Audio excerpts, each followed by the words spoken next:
On the air, episode 116, Slate.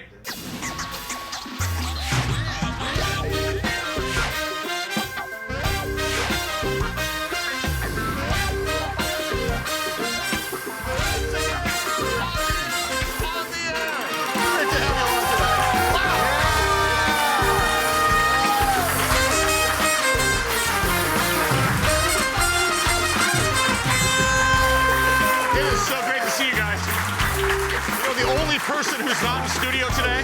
Who? The fire marshal. I think this is our biggest audience, is it not? Watch this. Let's do this. Do it. All right. Stand up. Just hold the number 4. Just stand up. Stand up. And hold the number 4 up. Just hold the number 4 up. Just go like this. 4.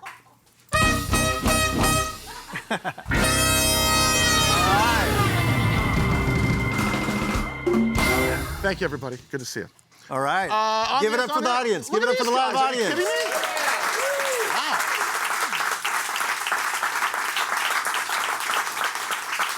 Kind of awesome having I have to say, I called Tommy yesterday, and this is what I said on the air. No, I told Tommy yesterday that I was super proud of him because Mary, our den mother, said, we have 150 emails to try to get in to watch the show today. Wow. And it was like, naturally, sure. But it wasn't for me. Well, no, because you put something out on mytwitface.com, and people saw it. Yeah. And it was about the Jeff and Jer showgram. Yes. And you have such a... Give it up for the Jeff and Jer showgram. I mean, seriously. You know, and I know... I was honestly moved. I'm very proud of you because you were big in the 80s, and now you're big in your 80. But it's 2023. Yeah. And I still believe the Jeff and Jer showgram is still relevant. Well, sure. And I can't wait. I can't wait to bring in. Are you nervous? I have to ask you. Are you nervous? Are you emotional? Are you nervous? Because there's some people in the green room right now. Yeah. That you spent your entire adult life with. I mean, it's got to be something that's pretty spectacular, right? I mean, you guys had 30,000 people out for a freaking human flag. 50. Sorry. 50,000. Let me just hold on. Let me just put this right here. But yeah, I've been looking forward to this day. Well, and you should be proud of yourself, brother, because, as people in the media, you make a little tick in people's lives. But you guys are a heritage brand in San Diego. Yes. And changed the lives of so many people. I think so. And, God, I hated that show. And I believe it. I mean, there's a lot of great morning shows. A lot of morning shows have come through here, and they're all great, but I don't think anyone touches. I don't think so either, and I will tell you, And I rarely say that with the other guests. I know. Today I get to say it. Yeah, you guys suck. No, honestly, and like my partner of 30 years, Rusty Nails, when he was on 91X, he was your competition at Jeff and Jer. He thinks so. Well, he had Jeff. He had I hate Jeff and Jer T-shirts printed up and handed them out. But that's iconic. That's 40 years ago, man. Yeah. I mean, if you think about that. We started that. May 3rd, 1988, and back then, Jeff and Jer and everyone, we were all like strangers, and today they're my brothers and sisters. And so how did you get the gig? I was already there. Were you like promotions guy? Were you emptying the trash? Honestly, I don't think I've ever asked you this. How did you get the gig? I was the music director of a jazz show called the Moonlight Cafe on K-Light 94.9, playing contemporary jazz, Grover Washington Jr. and David Sanborn. When I hear you say jazz, I'm thinking like kickball champ. And then... Don't make me do West Side Story. Pam Finn was our boss, and she said, Tommy, we hired these two guys from Chicago. We're no longer going to do jazz. We're going to bring on a morning show. And she said, will you be with them to show them how everything works? And you said, yeah. And I said, and she goes, by the way, Tommy, your name is going to be Little Tommy. Really? And I said, sure, let's do it. And then my goal was to be there with them for like a month. And it lasted almost 30 years. It did. So here's my question. So almost 30 years.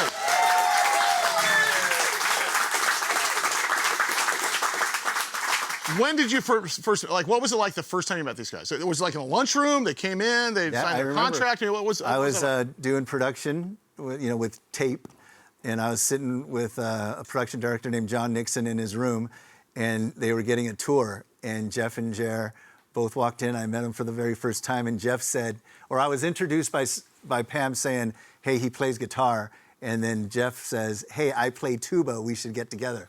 No, And then that's how it and then started. Jerry had a cassette recorder, those micro cassettes. I thought you'd say puppy. And he goes, "Hey, if you ever have an idea, just say it in this." And So was it like, because look, I will tell you, in the radio and television business, sometimes you're in the same room as somebody and you're automatically their partner. And you're not given much warning, but you have to go on the air, and that's the thing.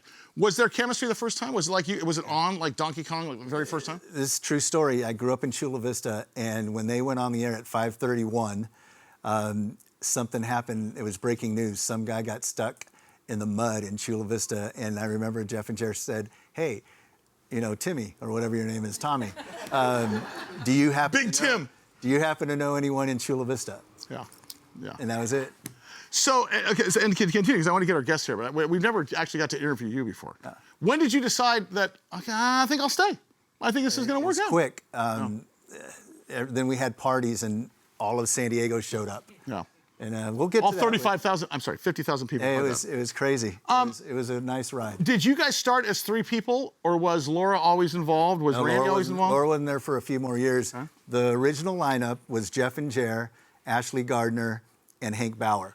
Just those 4. That was What could go wrong? that was the thing. I wasn't even supposed to be on the air. Oh. And then for some reason, I got on the air, and then when we went to the next station, B100, it was just Jeff and Jer and myself. Do you still have your little box, your squawk box? Yeah, he does. Look at that. He brought it up. I didn't know you had that, actually. That was an honest question. I brought it. I have like 17 of these. Is that a realistic? And it's in the National Radio Hall of Fame, by the way. And but this is the one in my living room that I see every day. Because Jeff and Jerry mean a lot to me. So, by the way, was that like a Radio Shack deal? Yeah. And you just wanted to be able to like, hey, It is a Radio Shack deal. Hey, Jared, can you get the realistic squawk box? And that's how it started. Yeah. and that- Ladies and gentlemen, one of my best friends in the whole world, I love him to death, Tommy Sablon. Give him a hand. Yeah. So, I mean, I'm proud of you, man. well, you know what? And then the crew digresses, and we're doing this crap. Laura Cain, Randy Hoag, Emily Griffiths, so many others. That was the core of the show, and along with Jeff and Jerry. So I have an idea. yes. Let's start the deal. Hey, before we go on, I do want to mention Jeff. I mean, hello, Jeff and Jer. Jeff's retired in Tennessee, and hopefully, if we ever do part 2, we'll fly Jeff down and he can be part of our show, but he couldn't make it today. Let's start the damn show. All right. Let's go. Here we Let's go. bring out the first guest. Ladies and gentlemen, from the Jeff and Jer Showgram, the most successful morning radio show in San Diego history. Give it up for Hall of Famer Jerry Cesak. Yeah!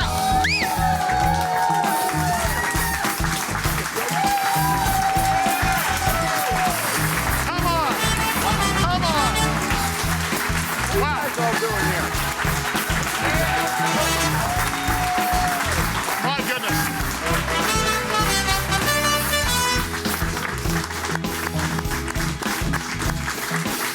Love you, good.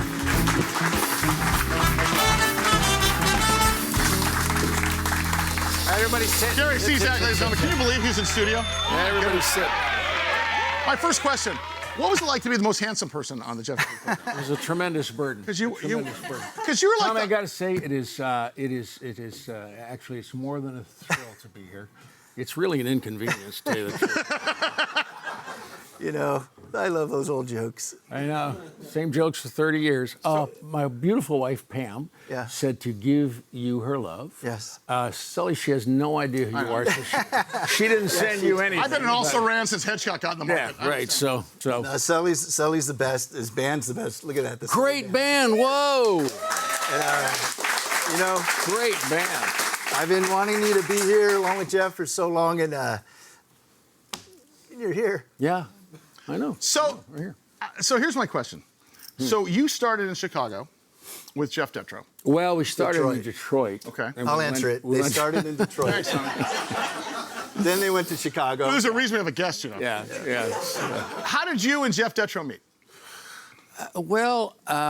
I was in Detroit. I was doing a radio show with another partner, and he wanted to go into management. I didn't. So, stationed across the street, this is a ridiculous thing for them to have said, but they said, come over here. We're going to find you a partner. Well, that's like saying we're going to find you a spouse, which is absurd. So what would happen is during the week, I would fly out to meet with folks, and during the weekend, they would come and meet me. And I'm standing in the lobby of the Southfield Hotel. I called up Jeff's room. I said, I'm here, great. And he comes downstairs, and the elevator doors open, and he says, well, the topic today is morning shows, huh? That's it. And that was, I instantly... Did you know instantly? Yeah. And he was living in Phoenix. I flew out there, and we spent a couple of days, and, we never talked about radio once. We never did. We just goofed around, and when you were listening to the showgram, what you were listening to for 28 years was a love affair. I round up, say 30. It was a love affair. We just loved each other. But Jerry, so as much. you know, when you're on radio, you're not supposed to talk to each other. You're supposed to talk to the people. Don't you tell guys me have how to do this business. I'm just telling you how much I got yelled at by a program director. You guys were that show that if you're in a restaurant and you overhear a conversation and you want to be part of that conversation, and that's you can't manufacture that. No, it was in the history of radio, American radio. Honestly, there has never been a show that was together as long as we were. Jeff and I were together for 33 years. We were together with this chucklehead and the rest of the gang. 28-year run here in San Diego. We were extremely fortunate.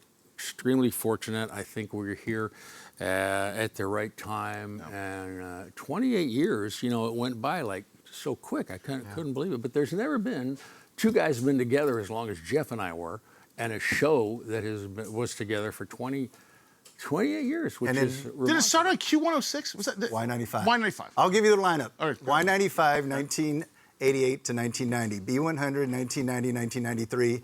Q106, 1993 to 1997. Star 100.7, 1997 to 2005. Wow. And then 2005 to 2009. We were at My 94.1, then we changed it to Star 94.1. You changed it. I was there. Yeah. You changed it to Star 94.1. And then we were on the beach for 17 months, and then we were on Kixie. Yeah. And then the National Radio Hall of Fame. All right. And in all that time when you were in San Diego, I've always wanted to, I never knew the math. And when you were in San Diego, how many producers did you have? When we were in San Diego? Yeah. Just you. Yes. And how many Hall of Fame producers have you had? But listen, I just wanted to say, because I never get this opportunity to talk about the show, when we have our other guests, out of respect.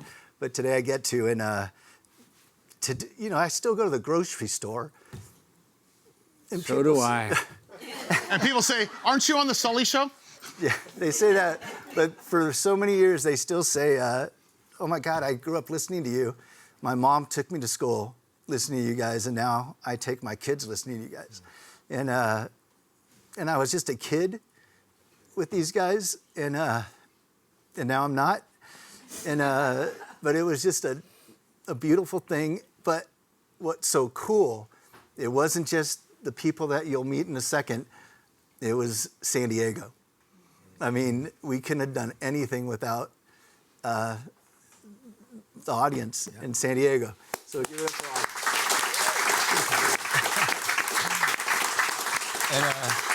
Wasn't it also be able to parade celebrities like Russell Crowe past the other studios and just show off? I mean, you have the best Rolodex on the planet, and I want to know, when did that start? Because I remember.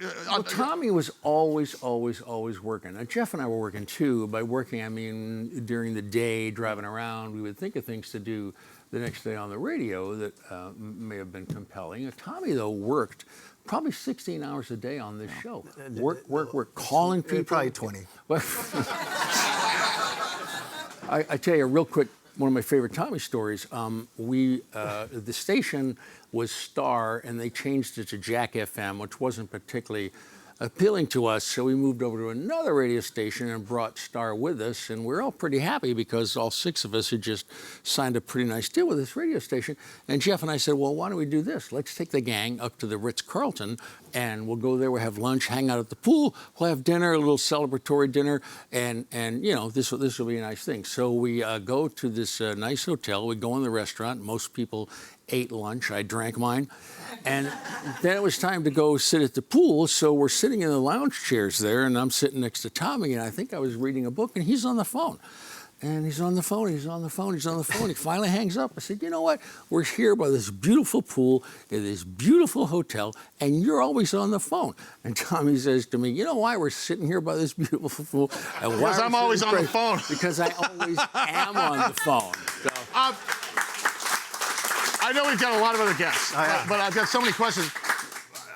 I've been in a situation where we've been on the air and I've seen somebody on another station like, I want to get that author, or I want to get that. Is that what you guys did? Did you encourage him? I need Russell Crowe, or I need whomever. Well, how did that happen? In 28 years, I never heard Tommy say, I can't do that. No. I never heard him say that.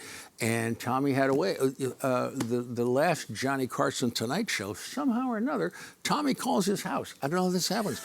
And talked to his wife, and Johnny got on the phone and said, oh, that sounds like fun, fella, let's do this. So he went on with us during the day of the last Tonight Show. We had Charles Schultz on with us a couple months or so before he left us, and that was a remarkable thing. And something that I think we found out, all of us doing the show, that old thing about the bigger they are, the nicer they are. Yeah, the bigger the star, the nicer they were. Russell Crowe came in and hung out for like 2.5 hours. He was just a pussycat. So when you walk in, you guys have your bits you're going to do, but you sort of like left it to Tommy for the interview content. I'll answer that. Did you know ahead of time? I'll answer. Yeah, go ahead, Tilly. That's fine. He's not even. We were a team. We were a team. I mean, I can't wait for the others to be out here, and but we were just a team, and for some reason I got lucky getting a hold of a lot of people. Yeah. Well, I will say, as a Very hard. lifelong San Diegan that's been listening to radio since it was Happy Hair back in the day, you guys made such an indelible footprint in San Diego. Mm-hmm. And whether you listen to you every day or you listen to you once a month, you guys were iconic and probably the truest heritage brand in radio I've ever seen. Yeah, we were very, very Yes. fortunate.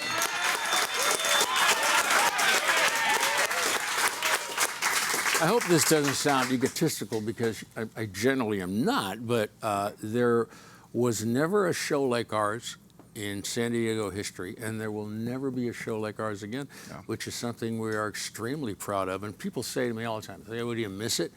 Yeah, I really miss you guys. I miss working with these chuckleheads. I miss it a lot more than I thought that I would, but I genuinely miss that show. But I think I can tell you this: I'm a non-radio guy. As you guys know, I'm a business guy. I happen to be on the radio because I was asked to be on the radio. I was always a guy in the studio that, oh yeah, he doesn't really work here. He's just on the radio. I will tell you, you guys made topics. It wasn't just bits. You guys made topics that were credible and that mattered to people. And it was interesting to hear you guys talk about everyday things like, how am I going to put my kids through college? Mm-hmm. Or Jeff's having a baby.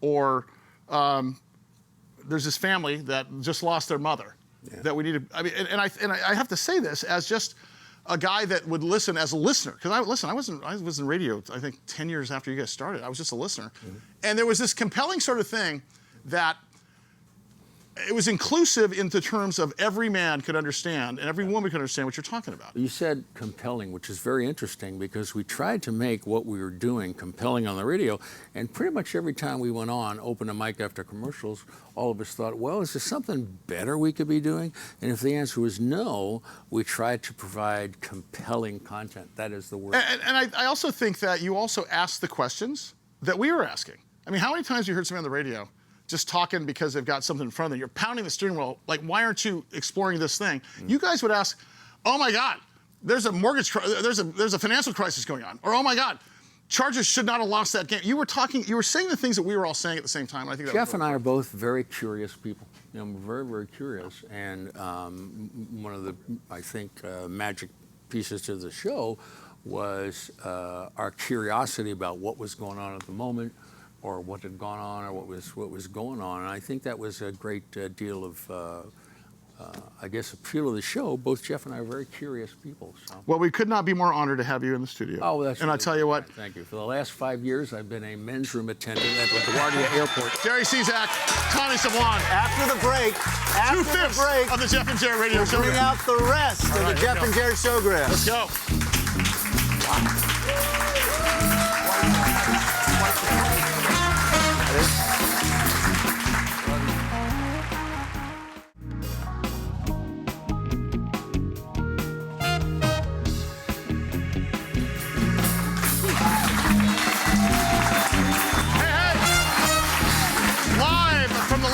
Studios in sunny San Diego, California. On the Air is on the air. Maybe the most iconic show we've done. It's not just the Tommy Show. It's the Jeff and Jerry radio showgram today on the air. Fantastic. Jerry Cesak, our guest. Come on. All right. You guys ready for the next guest? Jerry, do you recognize this voice? Hi, Jerry. That's right. Let's bring out Laura Cain. Come on. Oh, really? What's up, little sister? No, I'm kidding. Hi, everybody. Hi. Oh, my God. Hi, Jerry. I love you so much. You're making me cry back there. I love you. Are you serious? Laura Cain's in our studio. What do you think about Oh, that? my God. You're making me cry back there. I'm like sobbing back there, you guys. Really? Why aren't you guys on the air again? Like, honestly. Hey. Like, seriously. I know, right? Yeah. It's like, I got to fill in on a morning show recently, and it made me realize how much I miss this. You're gonna cry. I was crying back there, just what Tommy was saying. It was just the most magical time. I know it was never work. Well, No. Tommy worked, but there was never work, and it was like Jeff used to say. Jeff used to say all the time. He said, this is like high school with pay, It was. which it was. It really was. But Laura, Christopher Cross is here. I talk to you a lot, and we always talk about, the Jeff and Jerry show and morning radio today. What do you think, what was it about the Jeff and Jerry showgram, in your opinion? It was all about the chemistry. It was all about our focus on the city. But most of all, we became family. And we spent more time with each other in an intimate basis than we did with our own families, like our loved ones even. So we became so close. Something that I think is the hardest thing you can ever do on the radio, and very few people can do this. I couldn't do it for a long, long time. The hardest thing you can do on the radio, it sounds simple, but just to be yourself. And everybody on the show, no one is different here, driving around getting a hamburger than they were on the show. This wasn't something we put on and took off like a t-shirt. And everybody on the show was just themselves.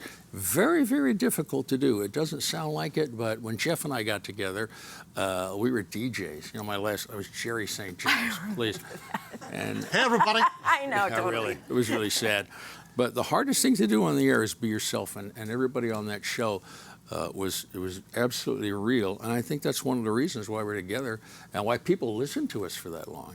We shared everything. When did you join the show? Absolutely everything. What was that like? Tell me first day. Tell me when you got the nod to join the show. What was that? Oh, okay. Well, I filled in for, remember Cal Walker, who did the traffic? Love Cal Walker. I love He's Cal my weather Walker. guy What for station? years. This was B100. I filled in for him for, I think it was 2 weeks. The whole time they made fun of me. They changed my voice on the air. They would capture me singing like when I wasn't on the air, and they'd play it back. And I thought I did horrible. Like I never wanted to see him again because I was embarrassed. But then I saw Jerry at a party, and he's like, "We want you to do our traffic from now on." I was like, "What? Really? Great!" And so then it just one thing led to another. Do you remember your first day? What date it was? I know Tommy does. Do you? I told you what was the. It was Mayor Susan Golding. She was our mayor. And I Oh. remember we had you do something about that. But I remember you used to work on the AM side, and you came to work with glass. You used to wear glasses. And they you were used to- fake. You used to be in the They were corner. for the look. Why You used to fake? be in the On corner. radio. You used to be in the corner, and I remember Jeff and Jerry said, "Hey, why don't you go ask that girl if she wants to do it?" And I remember. Oh yeah, that was That was back in February of 1896. I know. Well, I thought Tommy was the janitor for the longest time because he had this long hair. I didn't know it was Tommy. Tommy. Nothing says respect. Like, And I used to wheel this thing in. He used to wheel called- this cart, a Yeah. thing of carts. I used to wheel in a cart. every morning, and I was like, we used to- oh, it must we be used the. to- we used to call it the Titanic, which were 4-track carts, which looks like an 8-track. Yeah. But we would know. We had thousands of carts, but all of us knew where something was. Like we knew where that sound was. And it was that before digital. I mean, you had to Yeah. physically, what he's talking about is when you were on the air and we had to play commercials, we had to take what looked like an 8-track tape, shove it in, and then we had like 7 8-track tape players and shove them all in for when you go to commercial break. But if there was a sound like, we you'd would have know to where put it was. Yeah. You'd have to take one out and put it in there. And that was before digital happened. It was before the 360 and stuff. God, we're old. Yeah. Let's Wait, bring out. wait a second. I have another question. Hold on a second. Listen, this is like, look at, in fact, you know what? Mary, do you have a microphone? Because I want them to ask you some questions here. Oh. Because because these people are your faithful. Absolutely. But I want to know, like, when did you know? I'll just, Russ T. Dales and I knew the first day that we could not talk over each other. It was a great thing. We would be together for 30 years. Did you guys know the very first day, or was there sort of a gestation period when you guys all got together? Jeff and I came to town, and we didn't know if this was going to work or not. And we got flown in for an interview, and we were staying at the Pacific Terrace in PB.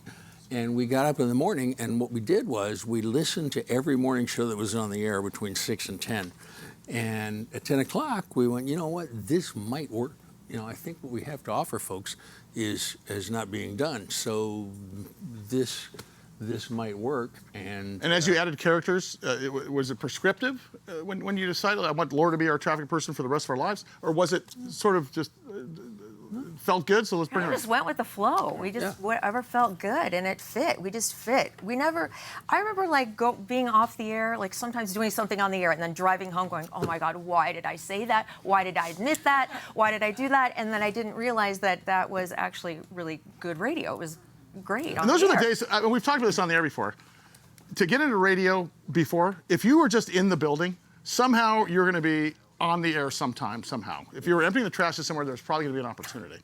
And of course, you know, that's why live and local was so important back then. And I think that's one of the things we're missing nowadays, is that there's not enough live and local. yeah, radio is not show business anymore. It's just business. And it really has changed. And I think we were the last ones out the door. Yeah. You know, I think we were. Well, after the break, I want to bring out 2 more guests from the Jeff and Jerry Showgram. Do you want to hear from 2 more guests? Come on! Jerry, Tommy, and Laura in our studio. Can you believe it? But coming up, Randy and Emily.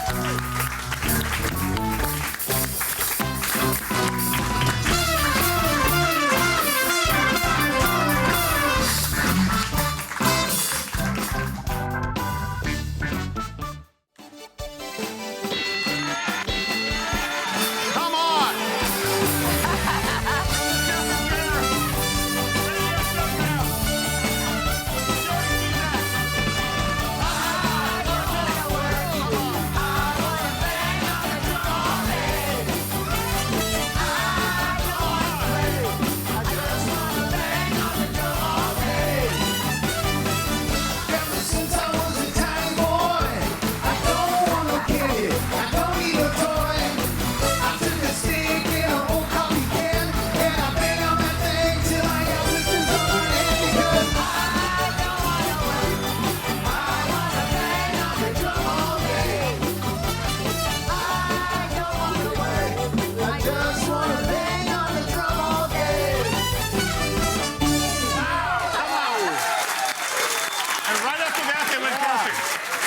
That's so nice. You I guys know, are it's so so cool. nice. That's so nice. You remember that. That's What did so you guys do like right after that song? Like, what was a typical day? Did you go golfing after that? Did you prep the show for the next day? Like, No, we all I wanted to only know ever what you guys were played. doing. I played golf one time and suffered a terrible accident on the second tee. I fell off the ball washer. Scraped my knee, my elbow. It was a terrible accident. So no, we don't. Did you guys go right into prepping the next show when you? You obviously never listened to it. Not at all. You're right. Kibbles and bits. I understand. All right, let's bring out the next guest. Jerry, do you recognize this voice? Hi, Jerry. That's right. Let's bring out Mr. One, please. Randy.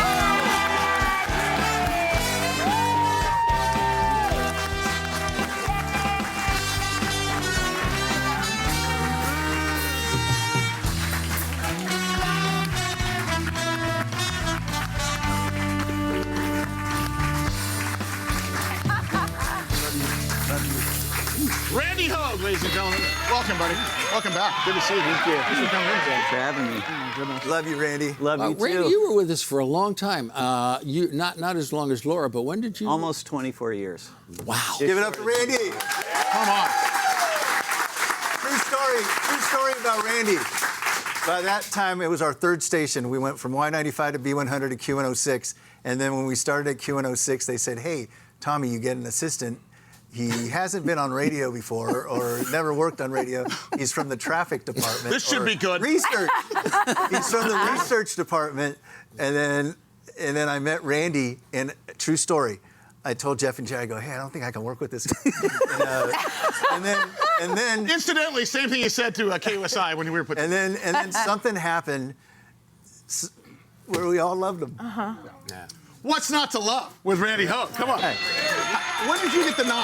What was that like? That's interesting. For whatever reason, I was at the radio station and I was vacuuming their office. It was like one of my many Like the Jeff and jobs. Jerry corporate offices? Yeah, it was their office. Okay. And I remember Tommy came in there, and it was during the morning show, and he just stuck a phone in my face. And he just asked me to start. I don't even remember what we were talking about, but that's kind of when it all started. Did you know when you walked in there, having no experience in radio, Yeah. what you were getting into? I had no idea. Like that. No idea at all. None And- of us did. No. None of us Now did. we had Randy do some incredible stuff. Yeah, like putting me in a trash can and shooting golf balls at me Right. and stuff. But Putting you in bubble wrap and rolling you down Laurel Street. Yeah, like Remember you're that like was a good one. You're like the original show tool. I think he right? was. On the morning show. That's what Danger they call boy. it, right? Danger Boy. Danger boy. Danger boy. All right. What do you put on your IRS form when you were back? miscellaneous. All right. Let's bring out the next guest. Jerry, do you recognize this voice? Hi, Jerry. No. That's right. Ladies and gentlemen, Emily Griffiths.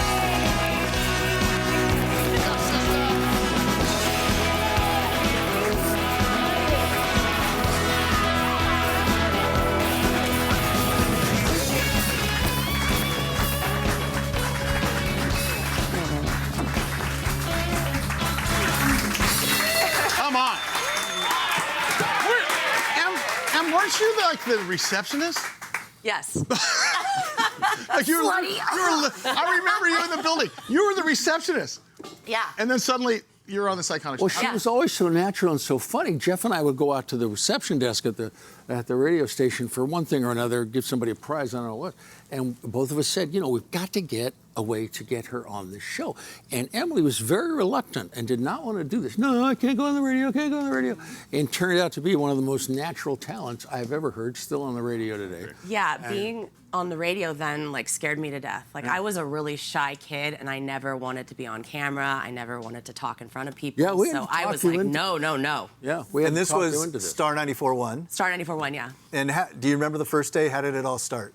Yeah, you guys, came to the building. I'd met you guys a couple times just through going in and out of the front desk, but then Tommy called the front desk to say, we need to hire somebody. Can you patch me up to human resources? And then for some reason that day I said, you know what? I want to do it. I want to try the job and get a shot at it. And then you said, okay, well, come back and meet us. in the studio after the show, and then that's what happened, and then the rest is history. And would you look at her career, by the way? I mean, come on. I know. Seriously. She's doing awesome. I'm sorry. What rated show are you on in San Diego? Would it be the #1 rated morning show in San Diego still? I mean, Yes, that's amazing. it is the #1 show. Yeah, we're doing really well. good for you. I lucked out. I lucked out big time. Give it up for the show on Rock 105. You know, And you know, Eddie Papani's getting a robe. Yeah. Did we give him he already a robe? has a robe. A robe status, that's right. Yeah, he But- has a Who's robe. next? I think you're next. I But think you- but Emily's earned it before Jeff and Jer. Where were you? Oh, I was at Dippin' Dots. Oh my gosh, I remember Dippin' Dots. That's the way that you get into radio. Oh wow, Dippin' Dots. But yet I another remember story that. about if you're in the building, there's a chance you're going to be wearing a diaper with pudding in it at some point. 100%. That was me. Lucky Randy didn't Right, have Randy? Right, pudding pants? I mean, honestly, it's interesting. Radio's like that because it's prescriptive and there's a lot of prep. But I always loved in the hallways on commercial breaks because on Kogo we all had the same commercial breaks as you guys did, and I loved the slow-moving train wreck that happened on the commercial break, and him trying to get a guest or figuring out the next bit or who are we going to get to do this. That was part of the magic that people don't see. But when it comes on the air, it was just. We never planned anything, though. We never had meetings. We never said, we're going to do this tomorrow. It'd be like, we'd be in commercials, and then all of a sudden be like, okay, what are we going to talk about next? Oh, I don't know. Let's go get the receptionist.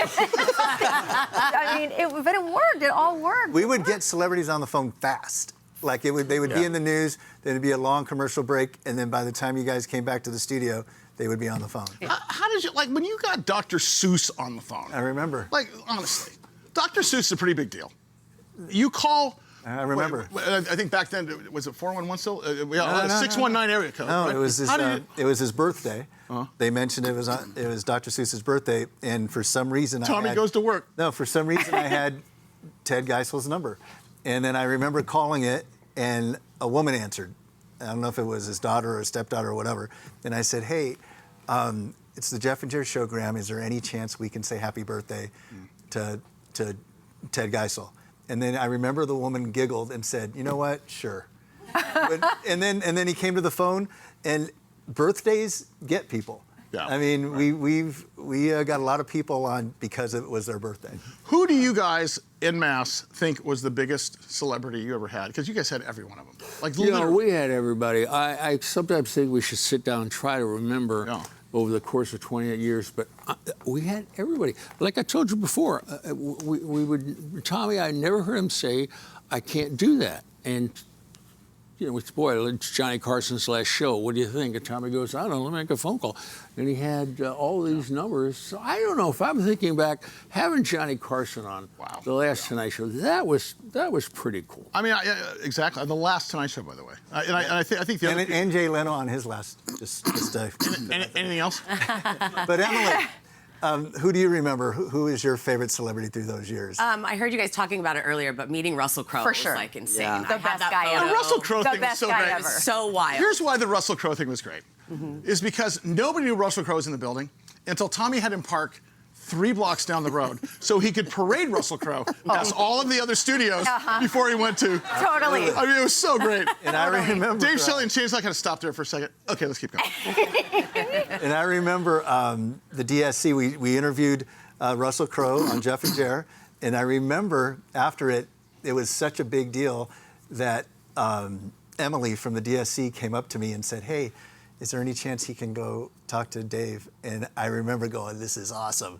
And I go, "No." Not a chance. Not a chance. I love that.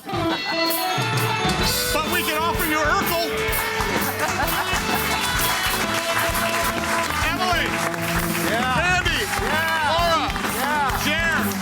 Little Tommy. The Jeff and Jer showgram. On to you.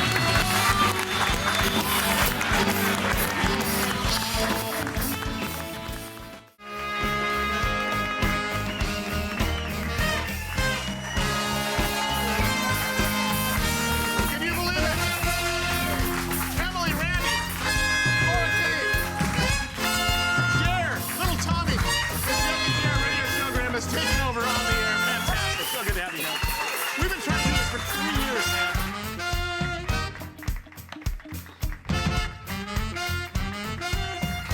For you. Little rubber band man. Yeah, Nice shot. Nice shot. By the way, thank you to all the KOSI listeners that came out to our show for the team chase. We were packed to the gills, sold out, and we could not have been more happy to have KOSI there. So thank you guys so much for that. Wow. All right. Okay, I got a question before we move on. Emily, so you're with Eddie Papani in the show. You're doing very well, Rock 105.3, but you're also on, in my opinion, an iconic show with Jeff and Jer. What's the difference? Like, what made Jeff and Jer, according to you? I mean, I grew up in San Diego listening to Jeff and Jer in the minivan with my mom, so they were like gods. So being able to be a part of that was magical.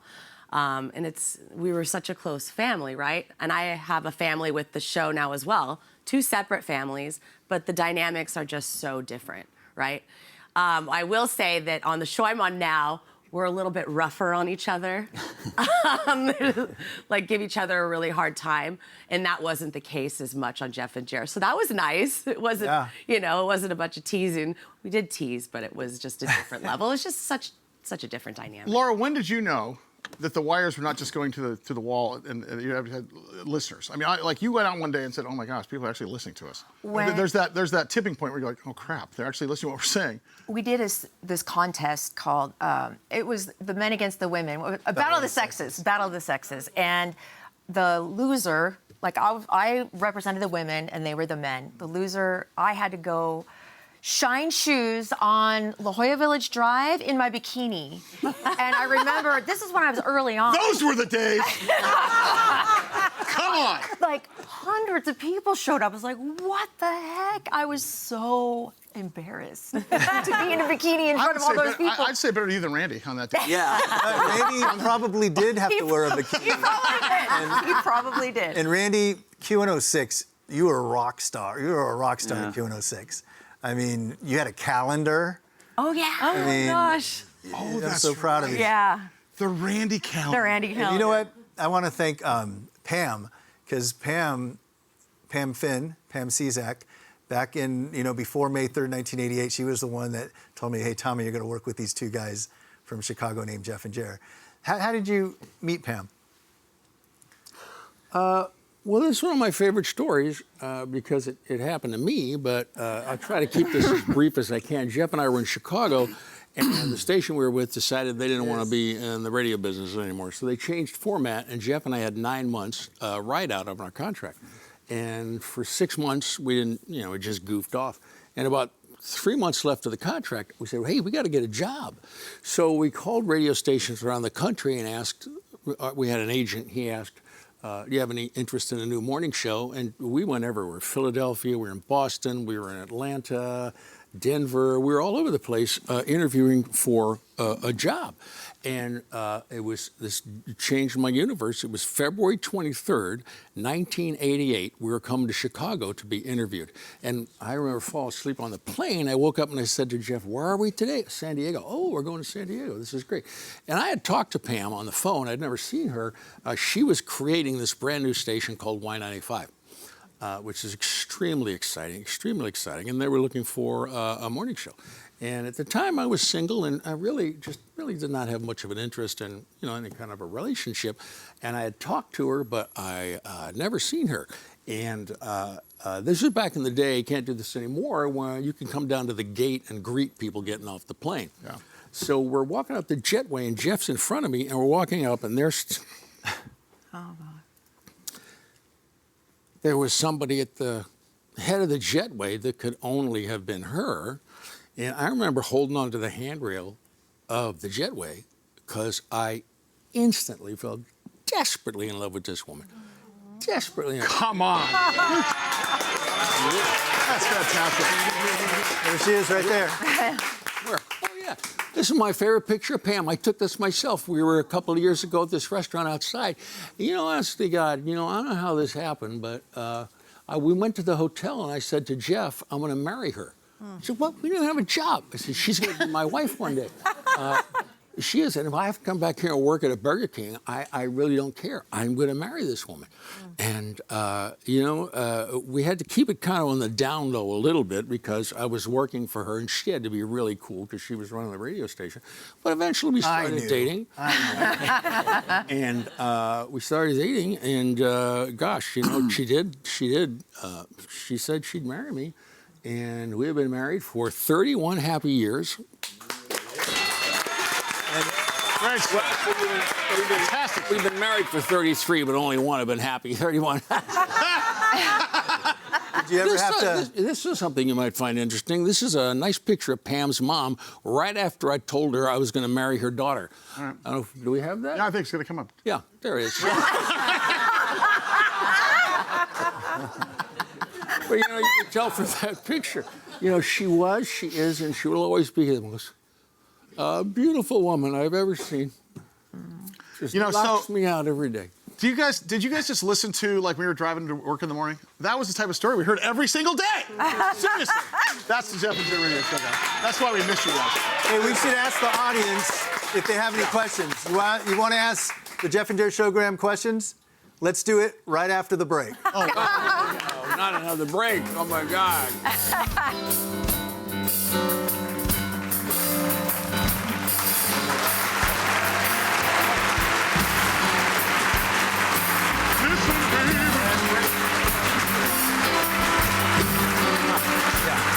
One more. Hey, live from the Los Angeles studios, sunny San Diego, California. On the air, but today it's the Jeff and Jerry Radio Showgram. Little Tommy, Jerry Cesak, Laura Cain, Randy and Emily. Come on, you guys. And who do we have here?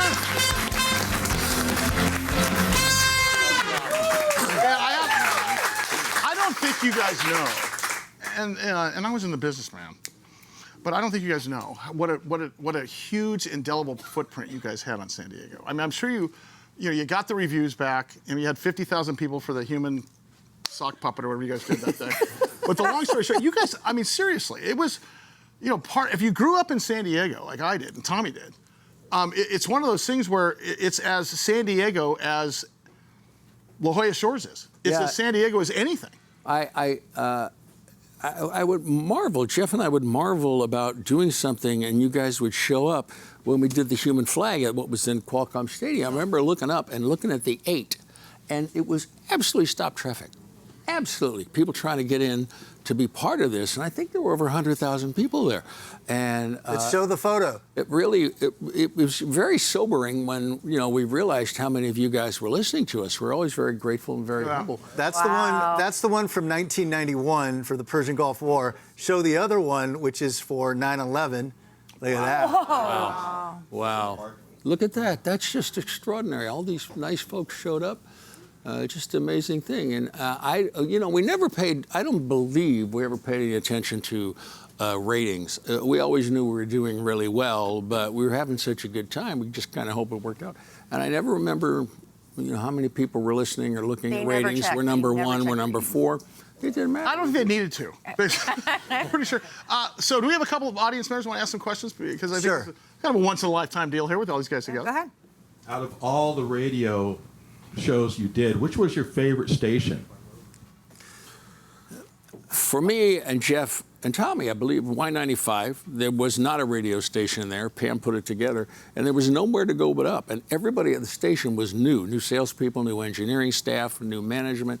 And it was such an exciting time. It was such an exciting time to put a new station on the air and have people start listening. And I believe that was, those 2 years we spent there, I believe were my favorites. And it was May 3rd, 1988 for the first show. But on Halloween, we thought, hey, you know what? Let's have a Halloween party, October 31st, 1988. And we gave out free tickets thinking, a quarter of those tickets will show up. And I remember we came to the party at the San Diego Marriott, and everyone showed up. And that's when I knew, something's happening. Mm-hmm. We got room for one more? Yeah. You got one more? Okay. I know how emotional the last show was for your listeners. I'm just wondering what that was like for Weren't you my parole officer for a while? Well, You weren't supposed to recognize me. Jerry retired like 2 years before the last show, but we were at Kixie 96.5, and it was like June 19th, and I remember our program director was acting funny, saying, "Hey, I got to talk to you guys after the show," and Jeff had a dentist appointment, and I remember telling the program director, "Hey, Jeff wants to meet tomorrow, not today," and I remember the guy's face turned red. And he said, "No, we have to see you today." And then that's when I knew, something's happening. And then we go into a conference room. It was Emily, Randy, Jeff, Laura, and myself with a guy named Peter right there at the head table. And he said, "Well, guys, today was your last show." What? And Our then, mouths dropped. as he was talking and blowing us out and firing us, I was already texting Bob Bollinger saying, "Hey, dude, we're getting blown out. We need a job." And but I remember looking over, because I was on one side of the table with Jeff, but I'll always remember looking to the other side, and Emily, Laura, and Randy were crying. Yeah, do you remember that, who's here right now, my son Reed, was upstairs in the studio. My key card stopped working downstairs, so I had to have somebody let us go up there to get back up to get him. We never got to say goodbye. We never got to say goodbye That's to our radio listeners. business, That was the saddest thing ever. Yeah, you know, Can you guys stand up and give these guys a round of applause? Jeff and Jerry Radio Show. Come on. I want to thank you guys so much for coming here. Such fans. I hope you'll come back. Jerry, Laura, Randy,